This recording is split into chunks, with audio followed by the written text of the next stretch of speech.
Hello friends, today I'm going to tell you about the movie Small Soldiers. The film begins with two co-workers, Larry and Irwin, nervously entering a meeting with their new employer. Globotech, a maker of weaponry, has acquired Heartland Play Systems, a toy company, and is attempting to enter the home market. The CEO of Mars travels to Heartland to discuss the most recent concepts with the designers. Irwin explains to him that the Gorgonites are a benevolent species of aliens whose detailed history involves them coming to Earth to study the planet to advance knowledge. Larry presents his own version of the Commando Elites, but the weapons merchant loses interest the moment he hears the word education.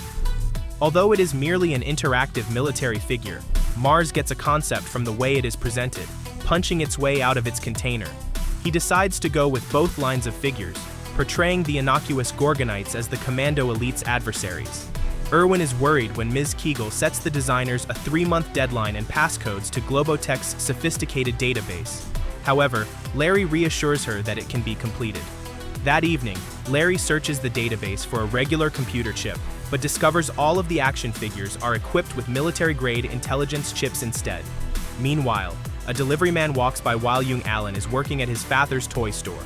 The toys are made and distributed across the nation with absolutely no quality control. Joe, Alan's friend, lets Alan take a first look at the Gorgonites and Commando boxes headed for another store. Alan persuades Joe to defy the store's regulations and leave a complete set of the voice-activated figures to draw attention to the otherwise empty store. Alan's father, Stuart, who is always stressed and doesn't allow any violent action figures, needs his calm wife Irene to help him decompress. The two figures come to life and become aggressive when left alone. As soon as Joe turns in the advertisement, Alan's neighbor arrives with her younger brother Timmy and her father Phil, who is presently having a disagreement with Stuart over his overly large tree. When Timmy accidentally finds the competing toys and gets shot with a plastic bullet, Christy chats with Alan about how his renowned recklessness got him expelled from every prior school. Timmy begs his sister to get him one of the coolest toys he's ever seen, but they vanish out of nowhere, so they part ways, instructing Alan to keep an eye out for any more. After the store closes, Alan returns home to find his father has left for a business trip, leaving him in control of the business as usual. The Gorgonite leader, who identifies himself as Archer, is concealed in his rucksack. Archer stays motionless, leading Alan to believe that he is voice-activated. In the middle of the night, Archer uses the internet to learn everything he can about Earth. He finally comes across a stunning location that he names Planet Gorgon. When the cat gets close, he can't help but pet it, attracting the attention of Alan, who is awake and calls him out on his actions. The X-1000 computer chip shows off its intelligence by walking around the room as instructed, and then starting to alert Alan to the impending threat of his arch-enemy. The commando leader manages to escape his box once more and starts energizing the other members of his elite unit. A sniper named Butch, demolitions expert Nick Nitro, artillery brick bazooka, communications link static, and covert insurgent Kip, who he breaks the plastic weapon of after his own proved insufficient in killing Archer. Before they can activate, Major Chip Hazard orders them to destroy their boxed opponents, but Slamfist inexplicably switches on and warns the others. Alan and Archer discover the store entirely destroyed the following day, but there is no indication of the elites or Gorgonites, aside from one who was torn to bits before he could flee. When Christy arrives, they collaborate to undo the majority of the battle's damage, right before Stuart returns from his business trip and suspects foul play. His model ship and the nicest display in the store break, and he becomes enraged. He goes to the workshop to restore it, only to discover that all of his tools are gone because the commandos are using them as weapons. As Alan packs Archer into his school bag and heads home, a stalking Link recognizes the Gorgonite and notifies his commander. Brick is launched using an elastic strap and connects to Alan's water bottle using a DIY grappling hook. He climbs up and tries to kill Archer after a brief dog assault, but he gets knocked off balance and shreds into pieces. Fortunately, the AI chip recognizes Alan's bike as the commandos assemble their brick and determines they have arrived at his house. They use a video of what appears to be Archer's fellow Gorgonites crying for him in the middle of the night to entice him away from the sleeping human. However, Hazards is hiding in a cabinet and the elites jump him. Alan wakes up just in time to save Archer from being strung up over the garbage disposal and questioned about his team's whereabouts. Unfazed, Nick tries to take on the behemoth alone, but is quickly jammed into the disposal.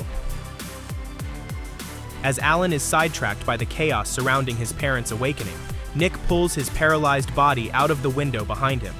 Nick crawls into Stuart's garage next door, drops to the floor, and joins the commandos. Major orders his troops to eliminate the human for his part in the murder.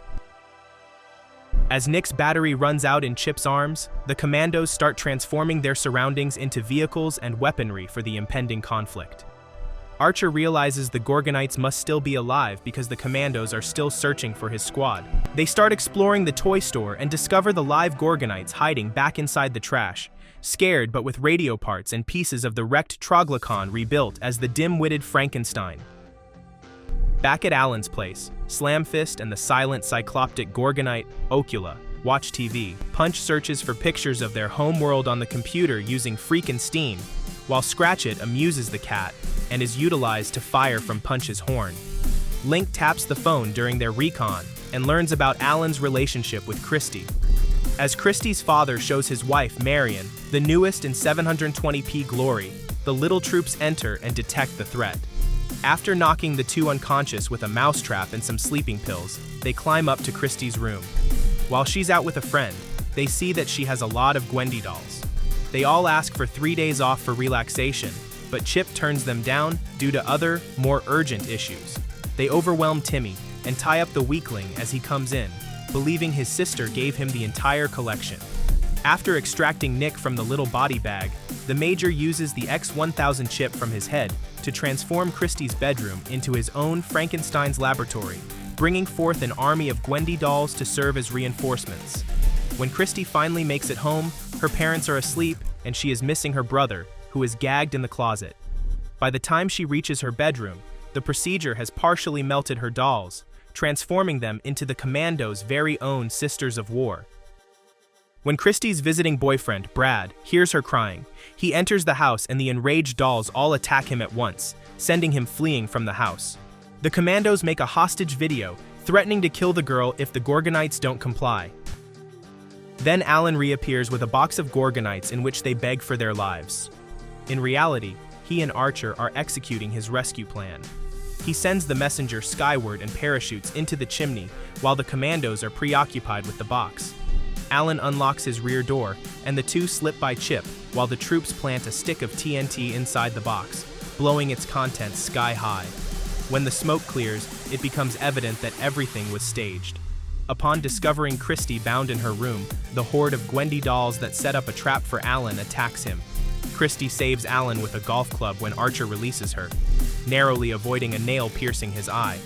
Christy appears to enjoy the destruction as they go crazy, smashing as many dolls as they can. To force them back up and out the window, the elites cut them off on the stairs and hurl burning CDs from a toaster. When the soldiers emerge from the garage on their homemade cars, throwing coins to drive Christy away and holding Alan down with corn holders, the two escape to the front of the house. After Christy returns to save him once more, they use her scooter to flee the little elites, racing down the street as they pursue each other. With Chip at their heels, they set off pyrotechnics, topple nearby trees, and cut phone lines. Christy jumps the scooter over a pond and the entire squad crashes. The X-1000s and all the Commandos melt, but Hazard survives and floats downstream, coming across a local toy store that has recently received a large supply of elites from Joe. Chip forces him to drive his new army back to Alan's while robbing him of the shipment at Razor's Edge. As the Gorgonites start introducing themselves to the humans, the parents are fighting over what happened. Just then, Larry and Irwin arrive after tracking Alan's call to Globotech. They come attempting to avoid legal action, but Dad quickly punches them for putting his child's life in jeopardy. As dozens of Commando elites advance on the home and declare war on the Gorgonites and any humans who assist them, the power abruptly cuts off. When Phil tries to negotiate with them, they use the flamethrower to drive him back inside. They use razor blades and nails to smash out windows, then hurl fireworks into the house, turning the entire block into a battleground. Irene goes on the defense as flaming tennis balls start to come in, grabbing her preferred weapon and hurling the damaging fireballs back at the elites. A new Nick Nitro breaks the backyard gate when she eventually destroys the launcher, and a small team advances using the flamethrower. When a nail gun enters and traps Stuart behind the house with Alan, Stuart runs out and tries to destroy it with a broom, risking his life. The Gorgonites, realizing they must act to aid, defy their inherent nature and launch an offensive. While Punch-It launches Scratch-It toward the nail gun's driver, Insaniac spins the elites. Alan traverses the backyard and reaches a transformer when Freakenstein takes control of the nail gun and chases the remaining squad out of the area. He tries to blow it up, using the ensuing electromagnetic pulse to fry the elite's chips, as Irwin had suggested during the earlier concept brainstorming session. After Irene and Phil are caught by a small squad and the Major enters the house in his helicopter, following them through the hallways, they choose to spend the remainder of the movie hiding in a closet. Alan is about to use a wrench to connect the two transformers when Hazard appears and starts shooting pyrotechnics at him. Freakenstein fires down the helicopter with Punch-It's assistance, but Chip jumps out onto the pole and starts stabbing Alan in the hands just in time.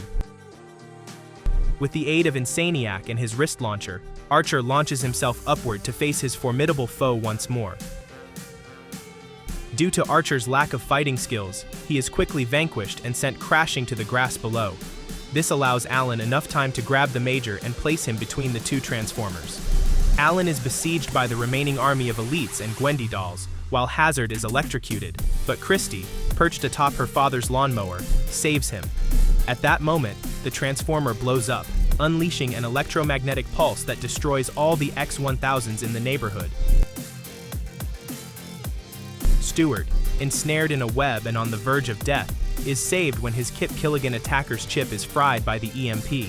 When cleaning starts the following morning, Mars arrives and begins writing checks large enough to keep everyone quiet about the whole killing toy scandal. Rather than dismissing Larry, he extends an opportunity for him to work in his military department, providing enemy commando elites. As Alan is alone tidying up the backyard, the entire Gorgonite team is discovered concealed beneath a toppled satellite dish, continuing to function because the EMP missed them. They give their savior their sincere gratitude for everything he has done and ask him to take them to a river in the national park, seen in the pictures using the model ship. Alan bids the Gorgonites farewell with tears, knowing they might never find a location that exactly resembles their homeworld. Together, they go on their quest to find a planet they can name Gorgon. Friends, thanks for watching. If you enjoyed the movie, please like and subscribe to the channel.